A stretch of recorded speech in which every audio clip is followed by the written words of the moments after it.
You don't need tons of theory and scales in order to play beautiful music. Today I'm going to show you how easy it is to sit down at the piano and create beautiful little musical motifs that turn into beautiful music when you put chords to them.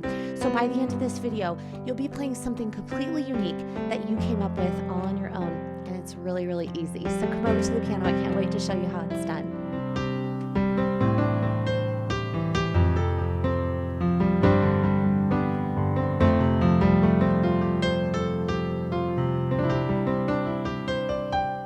So today we're going to start playing in the key of C major because I think that's the easiest right now.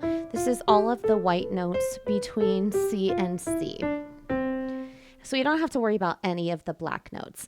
Now, when you first sit down, there's different ways to play, and I've given you on my channel lots of different chord progressions that you can choose from, and many are in the key of C. In fact, if you want to start with a chord progression, go ahead and click on this link, and it will show you the different chord progressions I've given you in the key of C major. It's a great place to start. But what if you wanted to create your own? And it's kind of overwhelming because there's a whole big piano here, and we're not sure exactly how to start. But today what we're going to do is we're going to start with a little musical motif in the right hand. What a motif is a small musical idea that can be repeated several times, and it kind of makes our song sound like it was intentional. So you're going to get to create your own. Now you can feel free to use whatever it is that I come up with here, and you can use that to start out with to inspire you, or you can come up with your own. Is completely up to you. The first thing that I want you to do is, we know that we're in the key of C. We know that we are playing only white notes. So I want you to think of 3 or 4 notes and just play them and see if you like the sound of them together. So we can just start anywhere. That sounded kind of cool, but if you didn't like it, try something else. I didn't really like that one. Let's continue. I really kind of liked that sound. Let's try that again. Yeah, so I'm going to use that as my first musical motif today. All right, so we're going C, B, G, E. So you just practice your little motif a few times, and then once you've got it, we're going to immediately put hands together. Now, when we start, since we're in the key of C, we're going to create a C major chord in our left hand. So that's C, E, and G. And the reason that I start here, it's not a hard and fast rule. I like starting on the first chord of the key that we're in and ending there because it kind of gives our ear somewhere to go. And then it signals that we're going to be finished with our chord progression. So automatically you have your first chord already. So it's going to be a C chord, but all the other chords after this are going to be your choice. Okay, so let's try our musical motif in our right hand with our C chord. I like that. We can do that a few times if we want to, just to get used to it. And now I want to look at the notes that we just played. So I'm going to play all of those notes at the same time. So we have an E, a G, a B, and a C. So the way that I'm going to pick a chord that's going to sound nice that goes with this after we have our C, which of course sounds great because we started there, is we want to have one of those notes that we have played over here in the chord. So let's begin with our G. All right, so our G, we know that the C, E, G has a G in it already. Let's go with the next obvious choice, which is a G chord.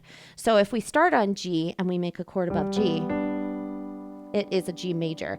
So now I'm going to do the same musical motif going from a C, and then I'm going to go to a G. And let's see the way that sounds. Now let's go to a G. That sounds good. Okay, so that could be one choice. Let's continue trying though. So this time, let's try something with an E. So let's use the obvious choice here that we're going to do an E minor chord, and that is built on the E. Okay, so this is the number 3 of the chord. So let's listen to just how this sounds. That sounds kind of cool too. All right, so here's our 2 choices to begin. I'm really going slowly so that you can really digest what it is you like. And then I like to keep a sticky note up on my piano and just kind of write notes as I go so I don't have to remember them all.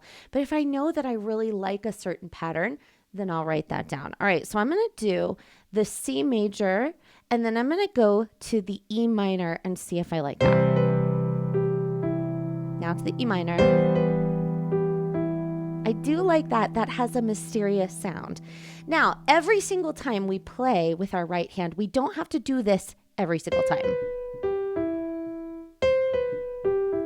We would be really bored if we kept the same motif every single time. But for right now, I want you to try the motif with different chords to figure out which ones that we're going to do. So I like the C. I like it going to the E minor. Let's use a different choice. We know that we're going to a B here. So a B is a diminished chord in the key of C, but let's try it, see if we like it. So it's a B, D, and F. And honestly, we don't use the diminished chord a lot if we're not playing jazz music, which this is not going to be today. But I still want to try to see if it sounds good. So now let's try going from the C to the B minor and see if we like that.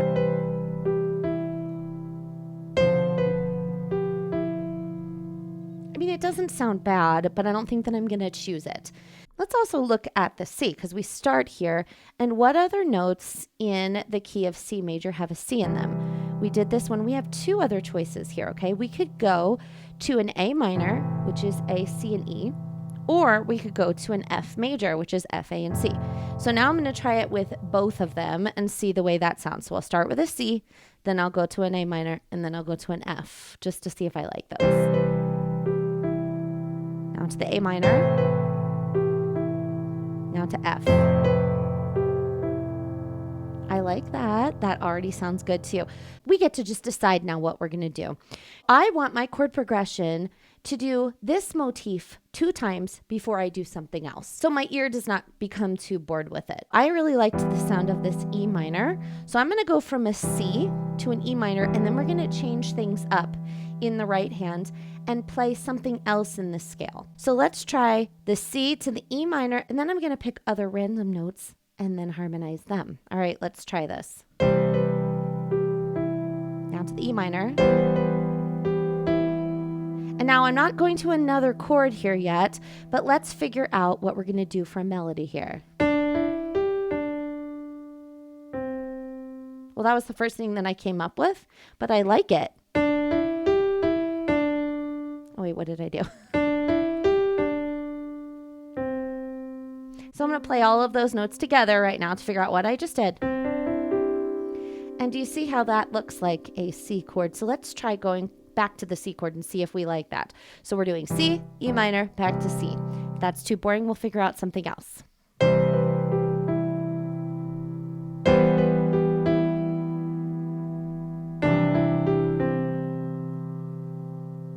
I kind of like that. And then I'm hearing this go down to here, to this B. So what were our choices for B? Do you remember that? We did our B diminished. Don't really love that. But let's try some different chords. Let's try the G. That might sound good. So I like hearing that go down to the B. It kind of sounds resolved in my head. So do you see what I'm doing? I'm creating a little musical motif, doing something else, and then resolving down. So let's try this whole thing together, and then I'm going to show you how to create more movement in your left and your right hand. So we do our C first, to E minor,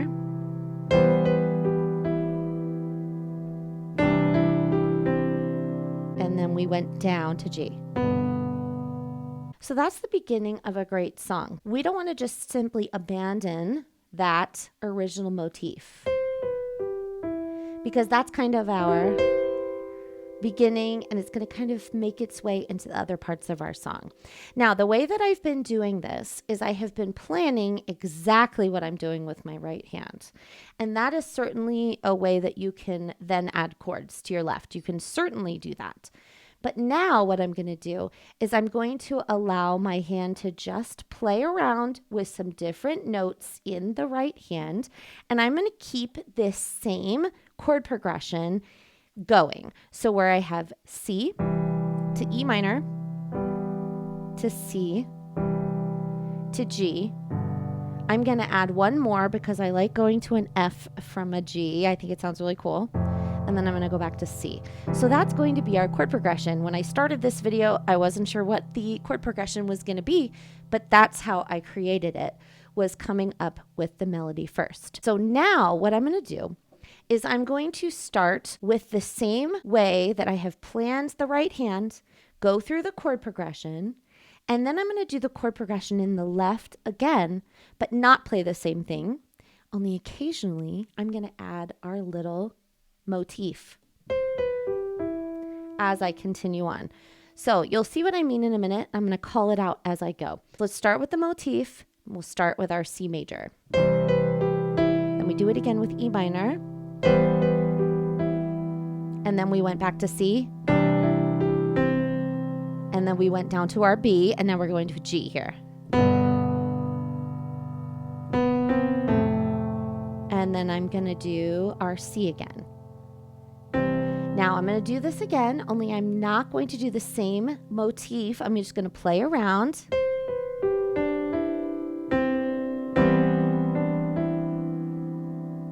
And then go back to C.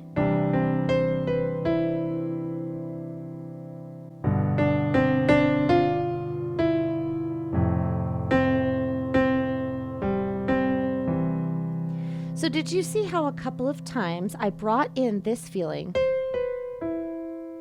And it was from the original motif. Now, if I kept going throughout the song, occasionally I would still go like this. If this is clicking for you, go ahead and click the like button because that helps other people find videos just like this and helps really promote my channel in an easy and free way. Now, make sure you don't go anywhere because this next section is where it really starts to come together and sounds amazing. Now that we have an idea of what we're doing as our little motif here, I'm going to show you some different patterns in the left hand that I'm going to use. So now, instead of just doing chords like this, which is the stacked version or the root position chords, I'm going to do representative chords. I do this on a lot of my videos, but I really like this particular pattern the most. And that's what we're going to use today, and that is by doing an octave. So instead of playing a C major like this, I'm going to play the octave. And then I'm going to put this finger down to do the fifth, okay? So this is missing the third in here. If it was the full chord, it would be C, E, G with C on top, but I'm not doing that one. I'm just doing the G. Let's go through these different representative chords in the left hand real fast. All right, so we have our C with G in the middle, E with B in the middle, C again, and then we go to G with D in the middle, and then F with C in the middle, and then C again. You can feel free to do them many different ways, but I like to arpeggiate them, which means making broken chords. So you can go from the bottom to the top or go back down for each of them. And it doesn't mean that you always have to go from the bottom to the top or the top to the bottom. You can start in the middle, something like that. So just play around with our chord progression here. We're going to now hear how this little song has taken shape. Let me know in the comments below what this makes you think of, and if it were to have a title, what the title would be. I'm also going to put my metronome on at 73 beats per minute, just for those of you who would like to replicate exactly what I'm doing rhythm-wise.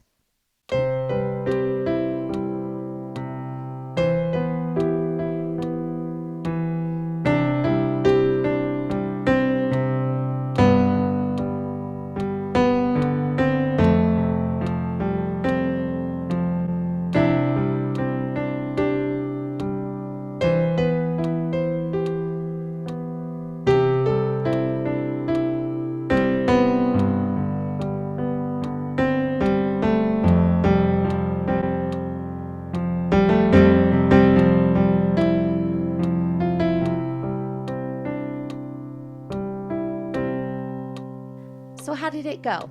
What kind of beautiful musical motifs did you come up with? Or did you use mine? Either way, it's a really great way to practice. If you like videos just like this, do yourself a favor and click on this one because I think it's a great next step of this improvisational process.